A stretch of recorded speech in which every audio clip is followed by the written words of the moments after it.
Bəzən bir şeyi öyrənmək üçün və yaxud da ki, hədəflərimizə çatmaq üçün çox zaman sərf edirik, çox çalışırıq, çox əziyyətlər çəkirik. Amma nəticə istədiyimiz kimi olmur. Nəticəyə çata bilmirik. Və artıq o hədəf bizim üçün görünəndən daha da uzaqda olur. Dil öyrənmə prosesi də bu şəkildədir. Bu videoya baxanların əksəriyyəti ya uzun müddətdir dil öyrənə bilməyənlərdir, ya çox çalışıb, amma istədiyi dildə danışa bilməyənlərdir, ya da ümumiyyətlə dil öyrənmək istəməyənlərdir.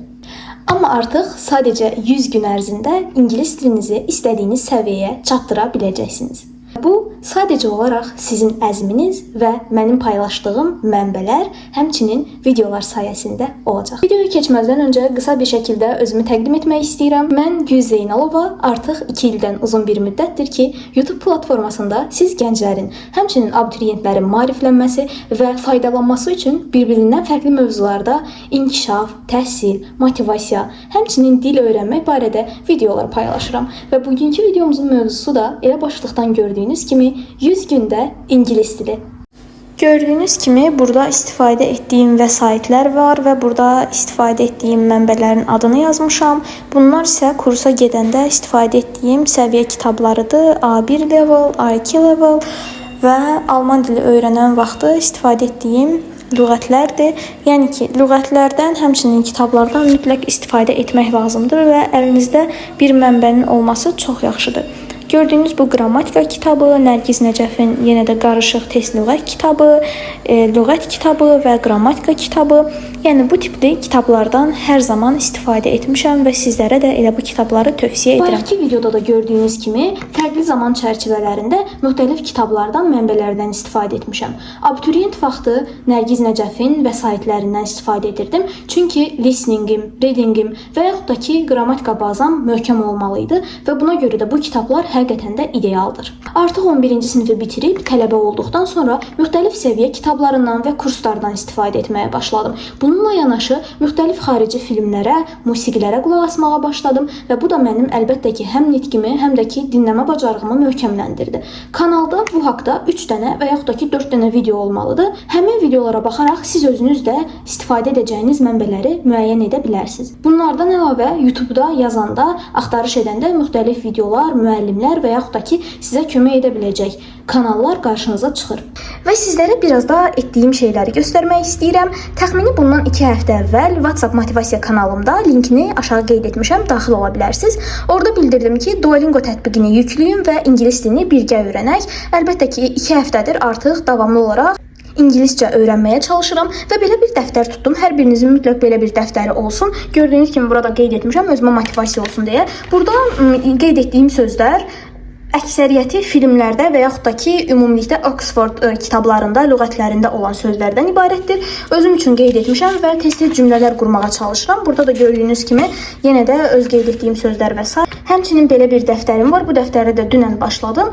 Friends filminə baxmağa başlamışam. Bu filmdə isə B1 və B2 level olan sözləri yazaraq, yəni ki, belə lüğət dəftəri tutmuşam. Siz də belə bir dəftər, 100 vərəqli dəftər tutub 100 gün ərzində istifadə edəcəyiniz mənbələrdəki sözləri və yaxud da ki, qrammatikanı o dəftərə yaza bilərsiniz. Yazsanız yaxşı olar və onu da qeyd etmək istəyirəm ki, mən bu qeyd etdiyim sözləri sadəcə yazıb əzbərləməklə kifayətlənmirəm. Onlar haqqında öz beynimdə cümlələr qururam. Səviyyəmin bu səviyyələrdən yüksək olduğunu nəzərə alaraqdan hələ də bu kitablardan istifadə etmək fikrindəyəm. Çünki içərisində olan reading və yaxud da ki, listening vəsaitləri, mənbələri çox yaxşı və idealdır. Ona görə sizə də tövsiyə edərdim ki, bu kitabı alın və yaxud da ki, istədiyiniz bir mənbədən, linkdən yükləyib o şəkildə də istifadə edə bilərsiniz, yəni almağa məcbur deyilsiniz. Bununla yanaşı 11-ci sinifdə Nərgiz Nəcəfin vəsaitindən olan bu vəsaitdən istifadə etmək fikrindəyəm. Həm vocabulary, həm də ki, grammar hissəsi var. Yəqin ki, qrammatikanı çox da təkrarlamaram, çünki 11-ci sinif vaxtından qrammatikanı mən layiqincə, yetərincə bilirdim. Sadəcə böyük ehtimalla sözlərə baxaram. Sözlərin əksəriyyəti burada A1, A2 leveldir. Yəni əksəriyyətini yenə də bilirəm. Böyük ehtimal siz də bilirsiniz, amma yenə də istifadə etmək maraqlıdır, çünki bilmədiyimiz sözlər də ola bilər. Sözsüz ki, var. Yenə də bunları da əzbərləmək fikrindəyim. Yəni bu lüğətdən istifadə edəcəyim. Əlavə olaraq bir şey də qeyd edim. Əgər istəyənlər varsa, ekranda qeyd etdiyim nömrə ilə əlaqə saxlayıb İngilis dili qrammatika PDF-ini satın ala bilərsiniz. Bu qrammatika kitabı sayəsində mən ingilis dilini 11-ci sinifdə tam yazmışdım və bu mənim müəllimimin qrammatika kitabıdır.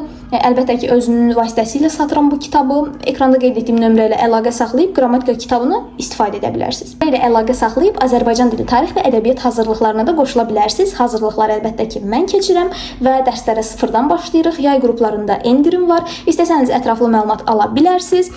Bu şəkildə daxil olursunuz Google-a və yazırsınız Friends. Daxil olursunuz bu filmi izləməyə. Həqiqətən də dostluq haqqındadır və müxtəlif 8 ya da 10 sezondan ibarətdir. Mən başladım ikinci dəfə. Bu dəfə də yenə ingiliscə əlbəttə altyazılı izləyirəm. Həmçinin burada daxil olursunuz bu birinci sayta. Bu sayt vasitəsilə gördüyünüz kimi birinci bölümdə olan kəlmələrin qarışıq şəkildə A1 və C2 daxil olmaqla lüğəti yazılıbdır. Bu lüğətin həm dinləmə versiyasını gördüyünüz kimi, həmçinin sözlərin izahlarını bu şəkildə baxa bilərsiniz.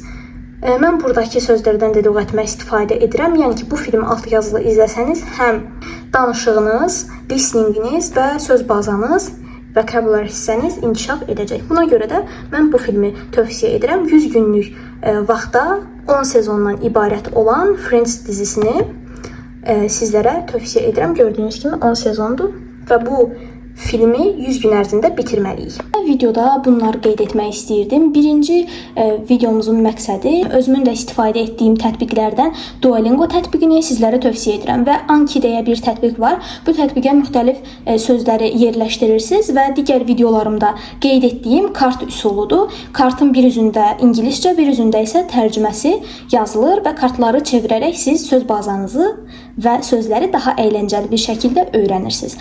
Həmçinin Memrise deyə bir proqram var. Bu proqramda tövsiyə edirəm. Yenə ingiliscədir. İstəsəniz bunu da əlbəttə yükləyib istifadə edə bilərsiniz. Amma sırf ingiliscənizi ingiliscə kimi öyrənmək istəyirsinizsə, BBC Learning English kanalını sizlərə tövsiyə edirəm. Bunun həm podkastları var Spotify üzərində, həm də ki YouTube-da kanalda müxtəlif 3-6 dəqiqə aralığında videolar var. Keçib onlardan da istifadə etsəniz, sizi 100% inandırıram ki, listeninginiz və axıcılıq cəhətdən, nativelik cəhətdən ingiliscəniz çox yaxşı olacaq. Ona görə də sizlərə əsas şeylərdən bunu tövsiyə edirəm və buraya yazmışam bu arada, buradan oxuyub deyirəm. Mənim istifadə etdiyim hazırda Duolingo tətbiqidir və BBC Learning English bu kanaldan istifadə edirəm. Bununla yanaşı YouTube kanallarından yenə də BBC Learning English kanalını tövsiyə edirəm. Həmçinin Speak English with Vanessa ilə ingilis dili, öyrənmək haqqındadır. Bir xanımdır və ingilis dilini öz həyatından sizə danışır. Yazıb ingiliscə vloqa baxırsınız. Ya alt yazıda, ya alt yazısız. Onsuz da danışanların əksəriyyətinin ingiliscəsi A1, A2-dir. Belə. Həmçinin istifadə edəcəyiniz lüğətlər nələrdir? Mən qeyd etdiyim kimi, Nərgiz Nəcəflinin lüğətindən təkrar edərək söz bazası, Friends filmindəki sözlərin seçmə sözləri yazıb onları öyrənmək fikrindəyəm. Oxfordun lüğət dictionary lüğətindən istifadə etmək fikrindəyəm. Oxford Dictionary adı belədir. Axtarış edəndə çıxır onsuz da. Bunlardan istifadə etmək fikrindəyəm. Bəzi şəxslər deyir, qrammatikaya ehtiyac yoxdur, amma buna qətiyyən inanmırsınız, çünki qrammatika nitqin sütunudur, cümlənin sütunudur. Ona görə mütləq hər bir şey qrammatika şəklində, sayəsində öyrənilməlidir. Və əsas tövsiyələrim bunlardan ibarətdir. Çalışın ki, qrammatikanı öyrənib, qrammatika ilə paralel aparasınız ingilis dilini. Ümumilikdə dediyim kimi, videonun məqsədi bundan ibarət idi ki, kanalda bir paylaşım edim ki, əziz ingiliscə öyrənmək istəyənlər, əziz tələbələr və yaxud da ki, sıfırdan ingiliscə öyrənmək istəyən şəxslər. Gec deyil, dil öyrənmək üçün gec deyil, hətta beynəlxalq bir dili öyrənmək üçün heç gec deyil. Kanalda 100 gündən sonra başqa videolarda paylaşmaq fikrindəyim, 100 günlük ardıcıllığımız bitəndən sonra. Ola bilsin bu başqa bir dil üzərində oldu, ola bilsin yenə ingilis dili günlüklərim haqqında oldu. İzləmədə qalın, kanala mütləq abunə olun ki, həm bildirimlərdən xəbəriniz olsun, tez-tez videolar paylaşıram, həm də ki, məni izləsəniz sevinərəm ki, mənim motivasiyam da buradan qaynaqlanır. Siz dəstək olanda mən də daha sevinclə, daha fərəhlə videolar paylaşıram.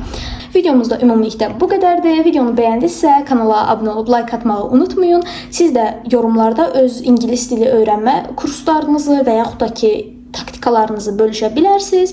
Gələcək videodan xəbərdar olmaq üçün bildirimləri açıq qoyun və izləmədə qalın. Sağ olun, hələlik.